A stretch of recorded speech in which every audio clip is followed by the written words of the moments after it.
Ilmu laduni.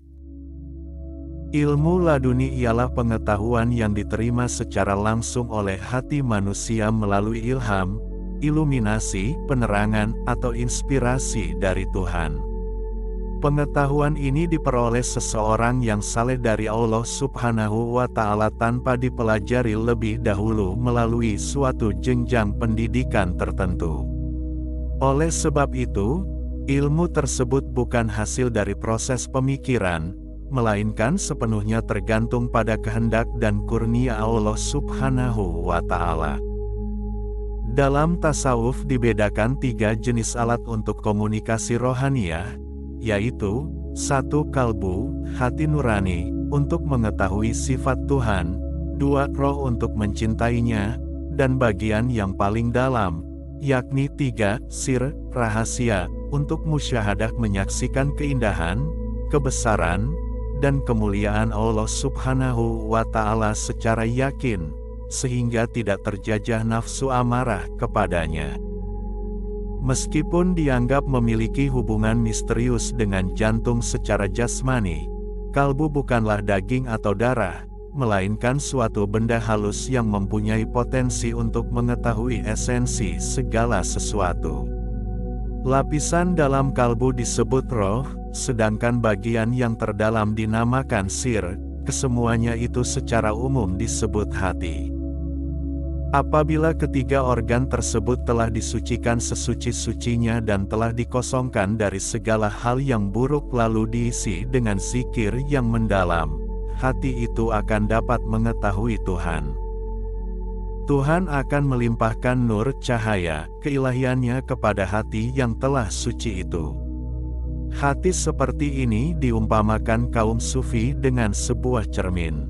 Apabila cermin itu telah dibersihkan dari deb dan noda yang mengotorinya, niscaya ia akan mengkilat, bersih, dan bening.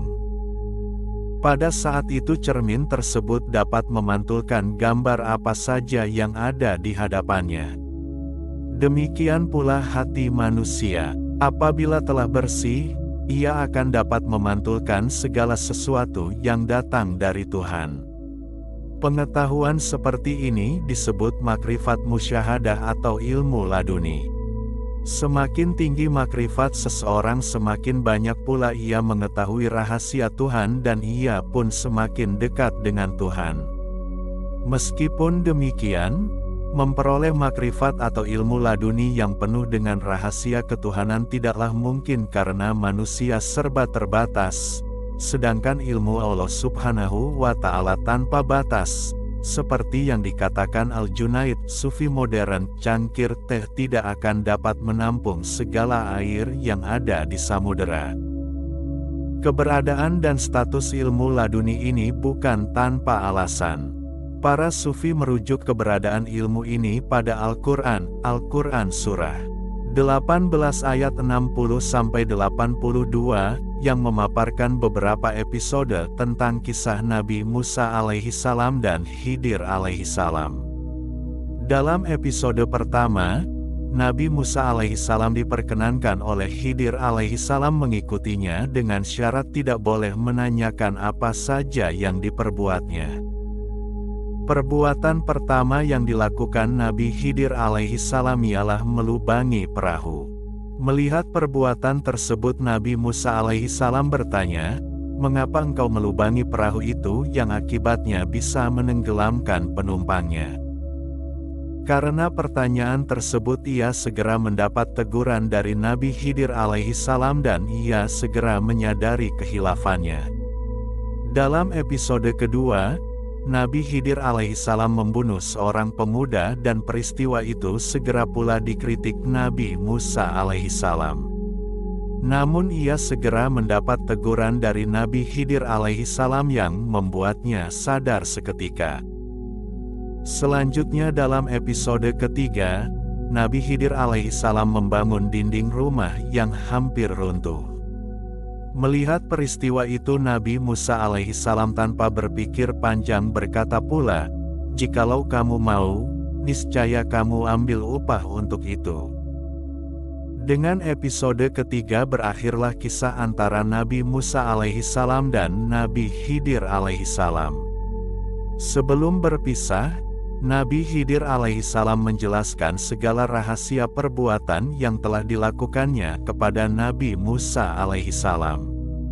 Ia melubangi perahu agar perahu itu terhindar dari perampasan penguasa karena perahu itu milik orang miskin.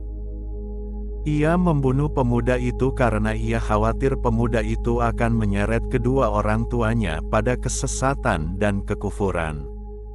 Ia membangun dinding yang hampir runtuh karena rumah itu milik dua anak yatim yang berayahkan seorang yang saleh. Di bawah rumah itu ada harta simpanan bagi mereka. Kisah tersebut dijadikan para sufi sebagai alasan keberadaan dan status ilmu laduni. Mereka memandang Nabi Khidir alaihissalam sebagai orang yang mempunyai ilmu laduni dan Nabi Musa alaihissalam sebagai orang yang mempunyai pengetahuan biasa dan ilmu lahir.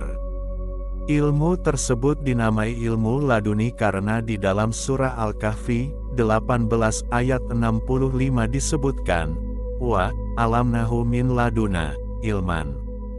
Dan yang telah kami ajarkan kepadanya, Khidir alaihissalam ilmu dari sisi kami. Tasawuf termasuk ilmu laduni karena ilmu tersebut diterima langsung oleh sufi dari Tuhannya setelah ia membersihkan hatinya dengan riadat dan mujahadat kesungguhan. Riadat dan mujahadat tersebut menghasilkan musyahadah tembus pandang pada keilahian Tuhan setelah terbukanya hijab, dinding pembatas antara hamba dan Tuhannya.